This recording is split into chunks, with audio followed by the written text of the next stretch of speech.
சங்கீதம் 119, 36, 37 பார்க்கும் பொழுது அங்கே 2 காரியங்களை குறித்து சொல்லப்பட்டிருக்கிறது. ஒன்று, என் இருதயம் பொருளாசையை சாராமல் என்று சொல்லி உமது சாட்சிகளை சாரும்படி செய்யும். ஒன்று பொருளாசை.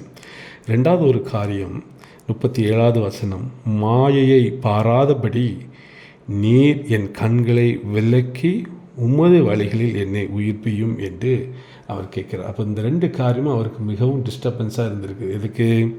அந்த வசனங்களை சொல்லப்படி வேதத்தை தியானிக்க முடியாதபடிக்கு, அவருடைய பிரமாணங்களை, கட்டளைகளை, அவருடைய கற்பனையின் பாதைகளில் நடக்க முடியாதபடிக்கு இது அவருக்கு மிகவும் இடையூறாக இருந்திருக்கிறது.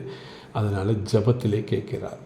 இன்றைக்கு மாயை என்பது நமக்கு கரங்களில் இருக்கிற மொபைல், அதுக்குள்ளே நீங்கள் எல்லாமே வந்து விட்டது. இன்றைக்கி அநேக பேர் அதில் தான் அதிகமான நேரங்களை செலவு செய்கிறது. குறிப்பாக வாலிபர்கள் அநேக பேர் அதில் முழு நேரத்தையும் செலவு செய்கிறதை பார்க்கிறோம். ஸோ இன்றைக்கு வேதம் படிக்க முடியவில்லை என்று ஏங்குகிற உங்களுக்கு ஒரு நல்ல ஆலோசனை, ஆண்டவர்கிட்ட கேளுங்க, இந்த ஜபத்தை வைங்க. மாயையை பாராதபடிக்கு என் கண்களை விலக்கும் என்று.